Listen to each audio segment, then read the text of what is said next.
Good evening. അപ്പോൾ നമ്മളൊരു happy news share ചെയ്യാൻ വേണ്ടിയിട്ടാണ് നമ്മൾ ഇന്ന് വന്നേക്കുന്നത്. അപ്പോൾ നിങ്ങൾ തമ്പനയിൽ കണ്ട പോലെ ടെക്നീഷ്യന്റെ നോട്ടിഫിക്കേഷൻ വന്നിട്ടുണ്ട്. അപ്പോൾ ഇത് നിങ്ങൾക്ക് പലർക്കുള്ള ഡൗട്ട് ആയിരുന്നു. ബിടെക്കാർക്ക് അപ്ലൈ വേണ്ടി പറ്റുമോ, ഡിപ്ലോമക്കാർക്ക് അപ്ലൈ വേണ്ടി പറ്റുമോ, അതേപോലെ ഇത് സിംഗിൾ സ്റ്റേജ് എക്സാം ആണോ? മുന്നൊക്കെ ഡബിൾ സ്റ്റേജ് എക്സാം ഉണ്ടായിരുന്നു ALP ബാർ ടെക്നീഷ്യൻ. അപ്പോൾ അത് സിംഗിൾ സ്റ്റേജിലേക്ക് മാറ്റിയോ? കംപ്ലീറ്റ് ആയിട്ട് ഈ ഒരു ഡീറ്റെയിൽസ് നമ്മൾ പറയുന്നുണ്ടാവും. ബിടെക്കാർക്ക് അപ്ലൈ വേണ്ടി പറ്റുമെന്നുള്ളതൊക്കെ ചില പോസ്റ്റുകൾ ബിടെക്കാർക്കും ഡിപ്ലോമക്കാർക്കും അപ്ലൈ വേണ്ടി പറ്റുന്നുണ്ടാവും. ഓക്കെ, അപ്പോൾ അതൊക്കെ നമ്മൾ ഡീറ്റെയിൽ ആയിട്ട് നമ്മൾ ഈ ഒരു വീഡിയോയിൽ നമ്മൾ പറഞ്ഞിട്ടുണ്ടാവും. അപ്പോൾ നമുക്ക് എന്ത് ചെയ്യാം, ഈ ഒരു വീഡിയോയിലൊക്കെ അപ്പൊ ഇതിൽ കാറ്റഗറി നമ്പർ 2/2024 CN നമ്പർ. അപ്പോൾ ഇതിൽ recruitment of technician grade 1 signal and various categories of technician grade 3. നാളെ തൊട്ടാണ് 9/3/2024 അപ്ലിക്കേഷൻ സ്റ്റാർട്ട് ചെയ്യുന്നത്. 8/4/2024 എന്ത് ചെയ്യാം, അത് അവിടെ സ്റ്റോപ്പ് ചെയ്യുന്നുണ്ടാവും. പിന്നെ എന്താ ഒരു പൈസ കൊടുത്തിട്ട് എന്താ നമുക്ക് അവിടെ മോഡിഫിക്കേഷൻ വിൻഡോ ഉണ്ട് 9/4 തൊട്ട് 18/4 വരെ. പക്ഷെ നിങ്ങൾ എന്താ 8/4 തന്നെ കൃത്യമായിട്ട് ചെയ്യുക. ഓക്കെ, അതിൽ തെറ്റുകളൊന്നും വരുത്താണ്ട് കൃത്യമായിട്ട് ചെയ്യുക. പിന്നെ ഇതേ വെറുതെ അധികം എമൗണ്ട് കൊടുക്കുന്നത്. ഓക്കെ, അപ്പൊ ഒരു കാര്യങ്ങൾ ശ്രദ്ധിക്കുക. പിന്നെ ടെക്നീഷ്യൻ ഗ്രേഡ് 1 സിഗ്നൽ ലെവൽ 5 ആണ്. 29,200 ആണ് ഇനീഷ്യൽ പേ വരുന്നത്. മെഡിക്കൽ സ്റ്റാൻഡേർഡ് B1 ആണ്. അപ്പൊ എന്താണ് B1 എന്നുള്ളത് നമുക്ക് നോക്കാം. അപ്പൊ ഒരു 1092 വേക്കൻസി ആണ് ഉള്ളത്. 18 തൊട്ട് 36 വരെയാണ് ഏജ് ലിമിറ്റ് ഉള്ളത് കേട്ടോ. ഓക്കെ, പിന്നെ ടെക്നീഷ്യൻ ഗ്രേഡ് 3 അത് ലെവൽ 2 ആണ്. 19,900 ആണ് ഇനീഷ്യൽ പേ വരുന്നുണ്ടാവുക. അപ്പൊ മെഡിക്കൽ സ്റ്റാൻഡേർഡ് നമുക്ക് നോക്കാം, ഓരോന്നിനും ഡിഫറെന്റ് ആണ്. 18 തൊട്ട് 33 വയസ്സ് വരെയാണ് ഏജ് ലിമിറ്റ് ഉണ്ടാവുക. അതിന് 8,082 വേക്കൻസി ഉള്ളത്. ടോട്ടൽ 9,144 വേക്കൻസീസ് എന്ത് ചെയ്യാം ഈ ഒരു ടെക്നീഷ്യൻ എന്ന് പറഞ്ഞ പോസ്റ്റിലേക്ക് ഉണ്ട്. 9,144. ഈ ഒരു വേക്കൻസീസ് എന്ന് വെച്ച് കഴിഞ്ഞാല് എന്താണ്, ജസ്റ്റ് ടെന്റേറ്റീവ് ആണ്. അപ്പൊ എന്തായാലും ഇതിൽ താഴില്ല, എന്തായാലും ഇതിനെക്കാട്ടും കൂടുകയേ ചെയ്യുള്ളൂ. ഓക്കെ, അപ്പോ കൂടുകയെന്ന് വെച്ച് കഴിഞ്ഞാൽ നല്ലൊരു കൂടുതൽ ഉണ്ടാവില്ല, പക്ഷെ ചെറിയ സ്ലൈറ്റ് ആയിട്ടുള്ള വേരിയേഷൻ എന്തായാലും ഉണ്ടാവും. ഇതുവരെ റെയിൽവേ നോട്ടിഫിക്കേഷൻ ഇറക്കുന്ന സമയത്ത് വിളിച്ച ആ ഒരു വേക്കൻസീസ് അല്ല, അതിൽ കൂടുതൽ വേക്കൻസീസ് ആൾക്കാരെ ആഡ് ചെയ്തിട്ടുണ്ട്. ഓക്കെ, അപ്പോ ഇത് ഒരു ജസ്റ്റ് ടെന്റേറ്റീവ് ആണ്. ഇതിനെക്കാട്ടും എന്തായാലും കൂടുതൽ ഒരു 11,000 12,000 വരെയൊക്കെ മാക്സിമം പോവാം. പിന്നെ അവിടെ എന്താ പറയുന്നുണ്ട്, 3 വർഷം ഏജ് റിലാക്സേഷൻ കൊടുത്തിട്ടുണ്ട് കോവിഡിന്റെ കേസിലായതുകൊണ്ട്. ഓക്കെ, അപ്പൊ നിങ്ങൾ കൃത്യമായിട്ട് എന്ത് ഈ ഒരു നോട്ടിഫിക്കേഷൻ വായിക്കാം. അപ്പൊ ഇതിൽ നമ്മൾ ഇമ്പോർട്ടന്റ് ആയിട്ട് കാര്യങ്ങളായിട്ട് നമ്മൾ പറയുന്നുണ്ടാവും. ഏജിന്റെ കാര്യം നമ്മൾ പറഞ്ഞു. 18 തൊട്ട് 36 വരെയാണ് ടെക്നീഷ്യൻ ഗ്രേഡ് 1 സിഗ്നലിന്റെ കേസിൽ. 18 തൊട്ട് 33 വയസ്സ് വരെയാണ് ടെക്നീഷ്യൻ ഗ്രേഡ് 3ന്റെ കേസിൽ. ഓക്കെ, അതേപോലെ മെഡിക്കൽ ഫിറ്റ്നസിന്റെ കാര്യം നമുക്ക് പറയാൻ വേണ്ടി പറ്റുന്നുണ്ടോ. അപ്പോ ഇതിൽ എന്താ നെഗറ്റീവ് മാർക്കിംഗ് ഉണ്ട്. 1/3 മാർക്ക് എന്താ അവിടെ നെഗറ്റീവ് മാർക്കിംഗ് ഉണ്ട്. ഇതിൽ എന്താ ഒറ്റ ഒരു CBT മാത്രമേ ഉള്ളൂ. ഓക്കെ, അതായത് കമ്പ്യൂട്ടർ ബേസ്ഡ് ടെസ്റ്റ്. മുന്നേ വെച്ചാൽ അത്ര CBT 1 CBT 2 ആയിട്ട് ഡോക്യുമെന്റ് വെരിഫിക്കേഷൻ ഉണ്ടാവാം. പക്ഷെ ഇവിടെ എന്താ ഉള്ളത്, ഒറ്റ ഒരു CBT 1 മാത്രമേ ഉള്ളൂ. ഓക്കെ, CBT 1 എന്തായിരിക്കും, മൾട്ടിപ്പിൾ ഷിഫ്റ്റിലായിരിക്കും ഉണ്ടാവുക. ആ ഒരു CBT 1 മാർക്ക് ചെയ്യുന്ന ബേസ് ആയിട്ടായിരിക്കും എന്ത് ചെയ്യുക, അവിടെ ഡോക്യുമെന്റ് വെരിഫിക്കേഷനും മെഡിക്കൽ എക്സാമിനേഷനും ഉണ്ടാവുള്ളൂ. ഓക്കെ, മുന്നേത്തെ CBT 1 CBT 2 ഒക്കെ ഉണ്ടാവും. പക്ഷെ ഇവിടെ എന്താ CBT 1 മാത്രമേ ഉള്ളൂ. നമുക്കറിയാം ALP ബാർ ടെക്നീഷ്യൻ എന്ന് പറഞ്ഞിട്ട് കഴിഞ്ഞ പ്രാവശ്യം നോട്ടിഫിക്കേഷൻ വന്നേക്കുന്നത് അല്ലെ. അപ്പൊ അവിടെ ഞാൻ രണ്ട് ടയർക്ക് ഉണ്ട്, രണ്ട് CBTs ഉണ്ടായിരുന്നു. CBT 1 CBT 2 ഉണ്ടായിരുന്നു. പക്ഷെ ഇവിടെ വന്ന ഏറ്റവും വലിയ ചേഞ്ച് എന്ന് വെച്ചാൽ ഇവിടെ എന്താ ഒറ്റൊരു കമ്പ്യൂട്ടർ ബേസ്ഡ് ടെസ്റ്റ് മാത്രമേ ഉള്ളൂ. ആ ഒരു എക്സാം ക്ലിയർ ചെയ്യാൻ എന്താ സ്വാഭാവികമായിട്ട് നിങ്ങൾ എന്താ അവിടെ 1:1 റേറ്റിലെ തന്നെ എന്താ അവിടെ ഡോക്യുമെന്റ് വെരിഫിക്കേഷനും മെഡിക്കൽ എക്സാമിനേഷനും നിങ്ങൾ എന്താ പോകുന്നുണ്ടാവും. ഓക്കെ, ഇതാണ് ഏറ്റവും ഇമ്പോർട്ടന്റ് ആയിട്ടുള്ള കാര്യം. മുന്നേ ALP ബാർ ടെക്നീഷ്യനിൽ രണ്ട് ടയർ ആയിട്ടുണ്ടായിരുന്നു. പക്ഷെ ഇവിടെ എന്താ അത് ഒറ്റ ടയർ ആക്കിയിട്ട് അവരെ അവിടെ കുറച്ചിട്ടുണ്ട്. ഓക്കെ, ഈ ഒരു കാര്യം ക്ലിയർ ആണെന്ന് വിചാരിക്കുന്നത്. ഇനിയിപ്പം പോസ്റ്റിങ്ങിന്റെ കാര്യമൊക്കെ നമ്മൾ പറഞ്ഞത് എന്താ, ആ ഒരു കറസ്പോണ്ടിങ് RRBs തന്നെയായിരിക്കും മോസ്റ്റ് പ്രോബ്ലി കിട്ടുന്നുണ്ടാവുക. പിന്നെ അതിന്റെ എന്താ പറയുക അലവൻസും കാര്യങ്ങളും വേക്കൻസീസ് ഒക്കെ. വേക്കൻസി എന്ന് പറഞ്ഞാൽ these vacancies may increase or decrease പറഞ്ഞു. പക്ഷെ ഡിക്രീസ് ആവാൻ സാധ്യതയില്ല, ഒരിക്കലും ഇൻക്രീസ് ആവുകയേ ചെയ്യുള്ളൂ. നമ്മൾ റെയിൽവേന്റെ ചരിത്രം നോക്കിക്കഴിഞ്ഞാൽ അവിടെ എന്ത് ചെയ്യാം, ഇൻക്രീസ് ആവുകയേ ചെയ്യുള്ളൂ, ഒരിക്കലും ഡിക്രീസ് ആയിട്ടില്ല. ഓക്കെ, ഇതാണ് medical standards A3 B1 B2. എനിക്ക് തോന്നുന്നത് നമ്മളെ ടെക്നീഷ്യൻ ഗ്രേഡ് 1 കേസിൽ B1 സ്റ്റാൻഡേർഡ് വേണമെന്ന് എനിക്ക് തോന്നുന്നത്. ഓക്കെ, അതായത് നമ്മൾ ഏറ്റവും പറഞ്ഞിട്ടുണ്ടായിരുന്നല്ലേ, B1 സ്റ്റാൻഡേർഡ് എന്ന രീതിയിലാണ് അവരോട് പറഞ്ഞേക്കുന്നത്. അല്ല B1. ഓക്കെ, അപ്പൊ അതൊന്ന് നോക്കുക. B1 സ്റ്റാൻഡേർഡ് അതായത് വിഷൻ, അതേപോലെ നിയർ വിഷൻ, ഡിസ്റ്റൻസ് വിഷൻ കാര്യങ്ങളൊക്കെ. ഓക്കെ, നമ്മളെ colour vision, binocular vision, night vision കാര്യങ്ങളൊക്കെ എന്താ അവരുടെ ടെസ്റ്റ് ചെയ്യുന്നുണ്ടാവും. അപ്പൊ റെയിൽവേയുടെ കാര്യത്തിൽ പറയുകയാണെന്നുണ്ടെങ്കിൽ എന്താ അവർ ഈ ഒരു മെഡിക്കൽ എന്താ വളരെ കറക്റ്റ് ആയിട്ട് തന്നെ നടത്തും. അതിൽ നമ്മൾ എന്ത് തെറ്റ് എന്തെങ്കിലും നമ്മൾ എന്താ തട്ടിപ്പ് കാണിക്കാൻ അങ്ങനെ നിന്ന് കഴിഞ്ഞാൽ അവർ കൃത്യമായിട്ട് അവിടെ പിടിക്കും. ഓക്കെ, റെയിൽവേയുടെ മെഡിക്കൽ ഫിറ്റ്നസ് ടെസ്റ്റ് എന്ന് പറഞ്ഞാൽ വളരെ വളരെ സ്ട്രിക്റ്റ് ആയിട്ടുള്ള കാര്യം തന്നെയാണ്. ഓക്കെ, അതിൽ എന്തെങ്കിലും എന്താ പറയാ നോക്കുകയാണെന്ന് വെച്ച് കഴിഞ്ഞാൽ ലൂപ്പ് ഹോൾ കണ്ടുപിടിക്കാൻ വേണ്ടി നോക്കി കഴിഞ്ഞാൽ അതിലെന്താ അവരെന്തായാലും അവിടെ പിടിക്കും. ഓക്കെ, ഉറപ്പാണ്. ആ ഒരു കാര്യം നിങ്ങൾ എന്താ സ്ട്രിക്റ്റ് ആയിട്ട് തന്നെ നോക്കുക. ഓക്കെ, കാരണം വെച്ചാൽ റെയിൽവേയുടെ മെഡിക്കൽ എന്ന് പറഞ്ഞാൽ അത്രക്കും എന്താ സ്ട്രിക്റ്റ് ആയിട്ട് നടത്തുന്ന ഒരു കാര്യം തന്നെയാണ്. Okay. Candidates who have undergone LASIK surgery or any other surgical procedure to correct the refractory error are not eligible for the post that require medical standards A3.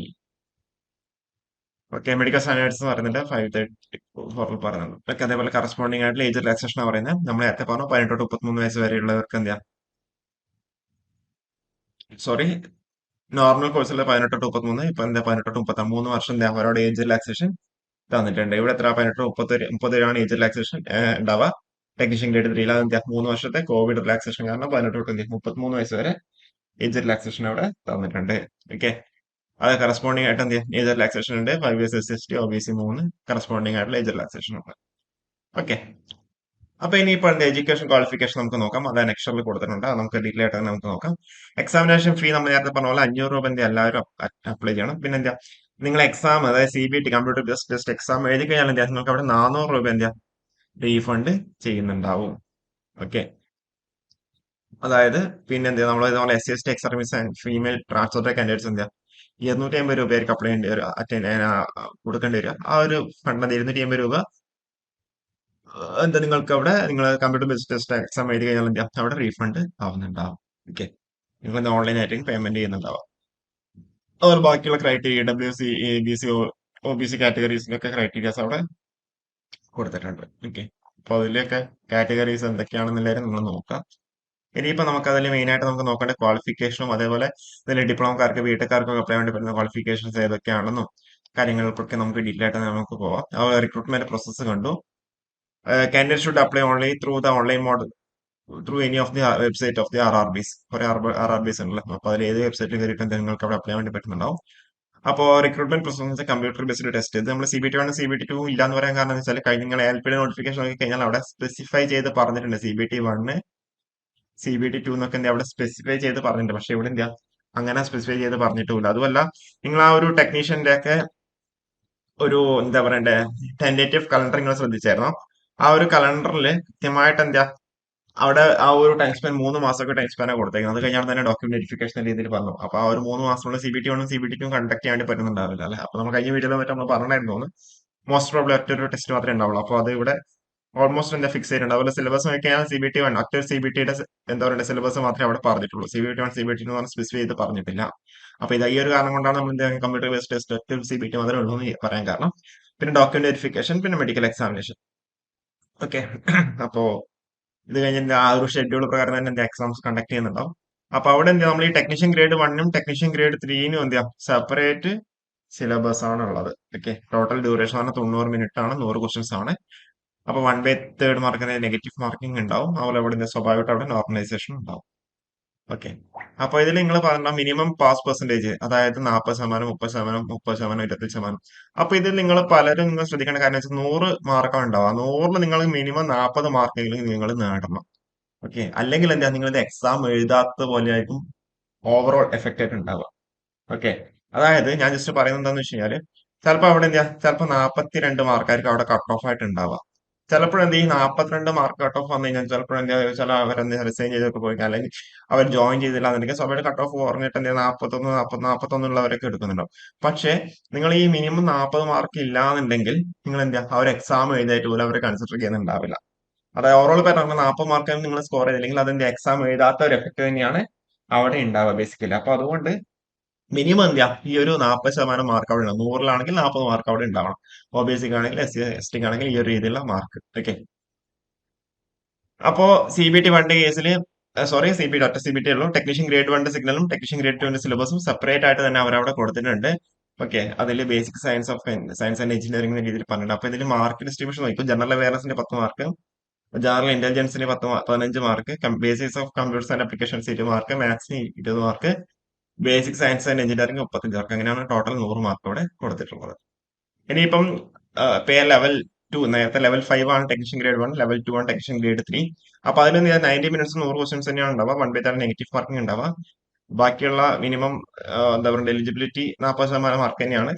പക്ഷെ ഇതിലുള്ള വ്യത്യാസം എന്ന് വെച്ചാൽ മാത്സിന് 25 മാർക്ക് അവിടെയുണ്ട്. നമുക്ക് ഇവിടെ നേരത്തെ മാത്സിന് എത്ര ഉണ്ടായിരുന്നത്? മാത്സിന് 20 മാർക്കാണ് ഉള്ളത്. പക്ഷെ ഇവിടെ എന്താ മാത്സിന് 25 മാർക്ക് വന്നിട്ടുണ്ട്. അതേപോലെ general intelligence reasoning 25 mark, general science 40, general awareness 10. ആ ഒരു എഞ്ചിനീയറിംഗിന്റെ ആ ഒരു പോർഷൻ എന്താ അവിടെ, അതായത് basic science and engineering 35 mark ഉള്ളത് എന്താ അതാണ് ഇവിടെ വന്ന് മെയിൻ ആയിട്ട് വന്ന് ചേഞ്ച്. അത് കഴിഞ്ഞിട്ട് എന്താ ഡോക്യുമെന്റ് വെരിഫിക്കേഷൻ ഉണ്ടാവും. ഓക്കെ, അതായത് നിങ്ങളുടെ കമ്പ്യൂട്ടർ ബേസ്ഡ് ടെസ്റ്റിന് കിട്ടിയ മാർക്കിനെ ബേസ് ചെയ്തിട്ടുള്ള എന്താ ഡോക്യുമെന്റ് വെരിഫിക്കേഷൻ ആയിരിക്കും അവിടെ ഉണ്ടാവുക. ഓക്കെ, അത് കഴിഞ്ഞിട്ട് എന്താ ഡോക്യുമെന്റ് വെരിഫിക്കേഷൻ സമയത്ത് നിങ്ങൾ ഡോക്യുമെന്റ്സ് എന്താ സ്കാൻ ചെയ്ത് അപ്ലോഡ് ചെയ്തിട്ടും അതേപോലെ അത് കഴിഞ്ഞിട്ട് സ്വാഭാവികമായിട്ട് അതിന്റെ വെരിഫിക്കേഷൻ കാര്യങ്ങളൊക്കെ ഉണ്ടാവും. ഓക്കെ, അപ്പോ നിങ്ങൾ എന്താ കൃത്യമായിട്ട് ആ ഒരു RRBയുടെ സൈറ്റിൽ കയറി നോക്കുക എന്നുള്ളതാണ് ഏറ്റവും ഇമ്പോർട്ടന്റ് കാര്യം. അതേപോലെ ഇതിൽ നമ്മൾ മീഡിയം എന്ന് പറഞ്ഞു കഴിഞ്ഞാൽ എന്താ പറയണ്ടേ, നമ്മളെ ഇംഗ്ലീഷ് കൂടാണ്ട് മലയാളത്തിലും 13 റീജിയൽ ലാംഗ്വേജസ് ഉണ്ടാവും, മലയാളത്തിലുണ്ടാവും. അപ്പൊ നിങ്ങൾ ഡിഫോൾട്ട് ആയിട്ട് അവിടെ എന്തായാലും ഇംഗ്ലീഷ് ഉണ്ടാവുന്നതാണ് ഞാൻ മനസ്സിലാക്കിയിരിക്കുന്നത്.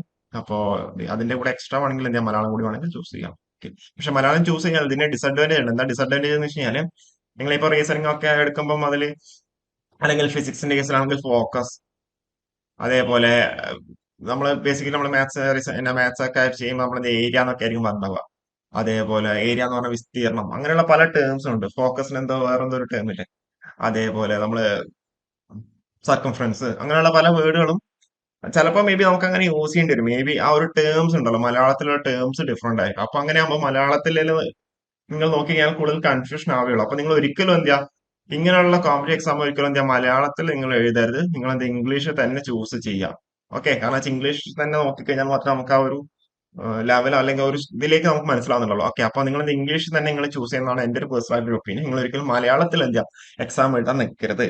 ഓക്കെ, പല ഡ്രോബാക്സും അതിനുണ്ട്. അത് കൂടാണ്ട് ഇപ്പൊ നിങ്ങൾ നോക്കിയാൽ ഇംഗ്ലീഷും മലയാളം ഉണ്ട് വിചാരിച്ചു, അതിൽ മലയാളത്തിൽ ചില ക്വസ്റ്റ്യൻസ് ചിലപ്പോൾ തെറ്റുണ്ടെന്ന് വിചാരിച്ചു. പക്ഷെ അവർ മലയാളത്തിലെ ക്വസ്റ്റ്യൻസ് തെറ്റുണ്ടെന്നുണ്ടെങ്കിൽ പക്ഷെ അതിന്റെ ഇംഗ്ലീഷിലെ വേർഷൻ എന്തായിരിക്കും കറക്റ്റ് ആണെന്നുണ്ടെങ്കിൽ ആ ഒരു ക്വസ്റ്റ്യൻ വാലിഡ് ആയിട്ട് തന്നെ കൺസിഡർ ചെയ്യും. നേരെ മറിച്ച് മലയാളത്തിൽ അതിൽ റോങ് ക്വസ്റ്റ്യൻ തെറ്റാണെങ്കിലും പോലും അതിന്റെ ഇംഗ്ലീഷ് വേർഷൻ കറക്റ്റ് ആണെങ്കിൽ എന്താ ആ ഒരു ക്വസ്റ്റ്യൻ വാലിഡ് ക്വസ്റ്റ്യൻ ആയിട്ട് തന്നെ അവർ എന്താ ചൂസ് ചെയ്യുന്നുണ്ടോ. അപ്പൊ അങ്ങനെ പല ഡിസഡ്വാൻറ്റേജ് ഉണ്ട്. അപ്പൊ എന്റെ ഒരു പേഴ്സണൽ ഒപ്പീനിയൻ എന്താ, നിങ്ങൾ ഒരിക്കലും എന്താ മലയാളം അങ്ങനെ ചൂസ് ചെയ്യേണ്ട ആവശ്യമില്ല. മലയാളം നോക്കി നിങ്ങൾ എക്സാം എഴുതരുത്. എപ്പോഴും എന്താ ഇംഗ്ലീഷ് തന്നെ നിങ്ങൾ നോക്കുക. കാരണം വെച്ചാൽ ഇംഗ്ലീഷിലാകുമ്പോൾ ഒരു സ്റ്റാൻഡേർഡ് എന്താ ഉണ്ടാവും എന്തായാലും. ഓക്കെ, പല കാര്യങ്ങളും. ഓക്കെ, അപ്പൊ നിങ്ങൾ മോഡിഫിക്കേഷൻ ആണെങ്കിൽ എന്താ ജസ്റ്റ് 250 രൂപ നോൺ റീഫണ്ടബിൾ ഫീ ഉണ്ട്. ആ ഒരു 250 രൂപ നിങ്ങൾ എന്താ അപ്ലൈ ചെയ്ത് കഴിഞ്ഞാൽ നിങ്ങൾക്ക് എന്താ അവിടെ നിങ്ങൾക്ക് അവിടെ അപ്ലൈ മോഡിഫിക്കേഷൻസ് വരുത്താൻ വേണ്ടി പറ്റും. ആപ്ലിക്കേഷൻ എന്തെങ്കിലും ചേഞ്ചസ് ഉണ്ടെന്നുണ്ടെങ്കിൽ. അപ്പൊ ഇതിലിപ്പം പറഞ്ഞത് മെയിൻ ആയിട്ട് കാര്യം ടെക്നീഷ്യൻ ഗ്രേഡ് 1 സിഗ്നൽ ആണ്. ഫിഫ്ത്ത് സെവൻത്ത് CPCന് ലെവൽ 5 ആണ്. B1 മെഡിക്കൽ സ്റ്റാൻഡേർഡ് വേണ്ടുന്നതാണ്. അപ്പൊ ഇതെന്താ bachelor of science BSc, sorry, bachelor of science physics electronics computer science ഒക്കെ ഉള്ളവർക്കൊക്കെ അപ്ലൈ വേണ്ടി പറ്റുന്നുണ്ടാവും. അല്ലെങ്കിൽ എന്താ 3 years diploma in engineering above streams, അല്ലെങ്കിൽ എന്താ degree in engineering above basic streams or combination of any of the basic streams അല്ലേ ഇതിൽ നിങ്ങൾക്ക് എന്താ അവിടെ അപ്ലൈ ചെയ്യാൻ വേണ്ടി പറ്റുന്നുണ്ടാവും. ഈ ടെക്നീഷ്യൻ ഗ്രേഡ് 1 സിഗ്നൽ എന്നുള്ളത് എന്താ നിങ്ങൾക്ക് അപ്ലൈ ചെയ്യാൻ വേണ്ടി പറ്റുന്നത്. ഇപ്പം നമ്മൾ മെയിൻ ആയിട്ട് പറയുമെങ്കിൽ നമുക്ക് ഇനിയിപ്പോൾ എന്താ ഇതിപ്പം ചെന്നൈയും അതേപോലെ ബാംഗ്ലൂരും അതേപോലെ ട്രിവാൻഡ്രവും ഒക്കെ ആയിരിക്കും മെയിൻ ആയിട്ട് എല്ലാവരും അപ്ലൈ ചെയ്യുന്നുണ്ടാവും. അപ്പൊ അവിടെയൊക്കെ എത്ര വേക്കൻസി ആണെന്നുള്ള കാര്യം, ഇത്രയും സോണുകളൊക്കെ എവിടെ എത്ര വേക്കൻസി ഉള്ളതെന്നുള്ള കാര്യം നമുക്ക് നോക്കാം. ഓക്കെ, പിന്നെയുള്ളതിലൊന്നും അപ്ലൈ ആയിട്ട് പെട്ടെന്ന് എനിക്ക് തോന്നില്ല. ബാക്കിയൊക്കെ IT ആണ് ക്വാളിഫിക്കേഷൻ വരുന്നതാണ് എന്റെ ഒരു ഓർമ്മ. ഓക്കെ, ബാക്കിയുള്ളതൊക്കെ എന്റെ IT ആണ് ക്വാളിഫിക്കേഷൻ വരുന്നുണ്ടാവും. പക്ഷേ ഇവിടെ കറസ്പോണ്ടിങ് ആയിട്ട് അവർ മെഡിക്കൽ സ്റ്റാൻഡേർഡ് കൃത്യമായിട്ട് അവിടെ പറഞ്ഞിട്ടുണ്ട്. ഇവിടെ എന്താ technician grade 3 B2 medical standard ആണ്, ബാക്കിയുള്ളതൊക്കെ B1 ആണ്. അപ്പൊ B1 B2 എന്താ മെഡിക്കൽ സ്റ്റാൻഡേർഡ് എന്നില്ലായിരുന്നു നമ്മൾ നേരത്തെ പറഞ്ഞിട്ടുണ്ടായിരുന്നു അല്ലേ. അപ്പൊ അത് നോക്കാം. ഓക്കെ, അപ്പൊ ഓക്കെ, ഇനി നമുക്ക് എന്താ വേക്കൻസീസ് നമുക്ക് നോക്കാം. ഓക്കെ, ഇതിലിപ്പം ടെക്നീഷ്യൻ ഗ്രേഡ് 1 ബാംഗ്ലൂർ ആണെങ്കിൽ അൺറിസർവ്ഡ് കേസിൽ 22 ആണുള്ളത്. ടോട്ടൽ 44 വേക്കൻസീസ് ആണ് ഉള്ളത്. ബേസിക്കലി എന്താ ഒരു ടെക്നീഷ്യൻ ഗ്രേഡ് 1 നമ്മൾ നേരത്തെ പറഞ്ഞ 1000 8,000 ആണ്. ഗ്രേഡ് 1 1000 ടോട്ടൽ, ഗ്രേഡ് 3 8,000 ആണ്. അപ്പൊ 1:8 എന്നുള്ള രീതിയിലാണ് വരുന്നുണ്ടാവുക അല്ലെ. Okay. ബാക്കിയുള്ളതൊക്കെ എന്താ ടെക്നീഷ്യൻ ഗ്രേഡ് 3 ഇലക്ട്രിക്കലിന് ഉണ്ട്, അത്യാവശ്യം 15 വേക്കൻസീസ് ഉണ്ട് ബാംഗ്ലൂർ സോണിൽ. ഇനിയിപ്പോ നമ്മൾ നേരെ ചെന്നൈ സോണിലേക്ക് വരുവാണെന്നുണ്ടെങ്കിൽ ചെന്നൈ സോണിൽ കണ്ടല്ല, ഇനി 22 വേക്കൻസി ആണ് ടോട്ടൽ. പിന്നെ അൺറിസർവ്ഡ് കേസിൽ ടോട്ടൽ എത്ര 48 വേക്കൻസി ആണ് ഉള്ളത്. അപ്പോൾ ഇതിലിപ്പം ഇലക്ട്രിക്കലിന്റെ കേസിലാണെങ്കിൽ ഇവിടെ 56 വേക്കൻസി 149 ഉണ്ട് ടോട്ടല്. ഓക്കെ, ഇവിടെ ഉണ്ട് ടെക്നീഷ്യൻ ഗ്രേഡ് 3 കേസിൽ 108 286 വേക്കൻസീസ് ചെന്നൈയില്. ഓക്കെ, ഇനിയിപ്പോ ട്രിവാൻഡ്രം സോൺ നോക്കിക്കഴിഞ്ഞാല് okay, technician grade 1 14 unreserved total 30 ഉണ്ട്. പിന്നെ ഇലക്ട്രിക്കൽ കേസിൽ 39 90 ഉണ്ട്. ഓക്കെ, അത് നല്ല ഹൈ ഉണ്ടല്ലോ. ഓക്കെ, ഗ്രേഡ് 3 കേസിൽ അപ്പോൾ ജസ്റ്റ് ഒന്ന് കൂടുതൽ ഇൻഫർമേഷൻസ് എന്താ പറയുക ഇത്രയും കാര്യങ്ങളാണ് ഇതിലുള്ളത്. ഏകദേശം 9,000 സംതിങ് വേക്കൻസീസ് ആണ് ടോട്ടലായിട്ട് റിപ്പോർട്ട് ചെയ്തേക്കുന്നത്. ഓക്കെ, അപ്പൊ ഇത് കറസ്പോണ്ടിങ് ആയിട്ടുള്ള സർട്ടിഫിക്കറ്റ് ആണ്. നിങ്ങൾ ഇതിൽ ചെയ്യേണ്ട കാര്യം എന്താ വെച്ചാൽ സർട്ടിഫിക്കറ്റ് എന്താ ഈ ഒരു ഫോർമാറ്റിൽ തന്നെ നിങ്ങൾ എന്താ വാങ്ങിക്കുക. കറസ്പോണ്ടിങ് അതോറിറ്റിയുടെ കയ്യിൽ നിന്ന് ഈ ഒരു ഫോർമാറ്റിൽ തന്നെ നിങ്ങൾ വാങ്ങിക്കുക. എന്നിട്ട് എന്താ ആ ഒരു സർട്ടിഫിക്കറ്റ് നമ്പർ കണ്ടില്ലേ, സർട്ടിഫിക്കറ്റ് നമ്പർ ഉണ്ട്, ഇതായിരിക്കും നിങ്ങൾ എന്താ അപ്ലോഡ് ചെയ്യേണ്ടത്.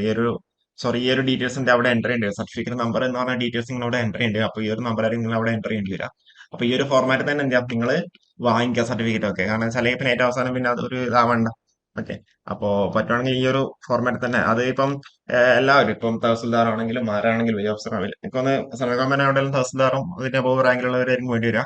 അപ്പൊ അവരൊക്കെ ഇങ്ങനെ പോലെ എക്സാമിന് വേണ്ടിയിട്ടാണെന്ന് പറഞ്ഞാൽ അവരുടെ പോസിറ്റീവ് അറ്റൻഡ് ഇതിനെ എടുക്കുന്നുണ്ടാവും. ഓക്കെ. അപ്പൊ കാര്യങ്ങളൊക്കെ അവർ പെട്ടെന്ന് തന്നെ സെറ്റ് ആക്കി തരുന്നുണ്ടാവും. അപ്പോ നാളെ തൊട്ട് 9-ാം തീയതി തൊട്ട് നിങ്ങൾക്ക് എന്റെ അപ്ലൈ വേണ്ടി പറ്റുന്നുണ്ടാവും. ഓക്കെ. ഏപ്രിൽ 8-ാം തീയതി വരെ നിങ്ങൾക്ക് എന്താ അപ്ലൈ ചെയ്യാം. ഓക്കെ. അപ്പോൾ ചെറിയൊരു വീഡിയോ ആണ്. അപ്പോൾ കൂടുതൽ വീഡിയോസ് ആയിട്ട് നമുക്ക് എന്താ വീണ്ടും കാണാം. ഇതിന്റെ എന്തെങ്കിലും ഡൗട്ട് ഉണ്ടെങ്കിൽ താഴെ കമന്റ് ചെയ്യാം. ഓക്കെ. അപ്പോൾ ഈ വീഡിയോ നമുക്ക് വൈൻഡപ്പ് ചെയ്യാം. ഓക്കെ. Thank you.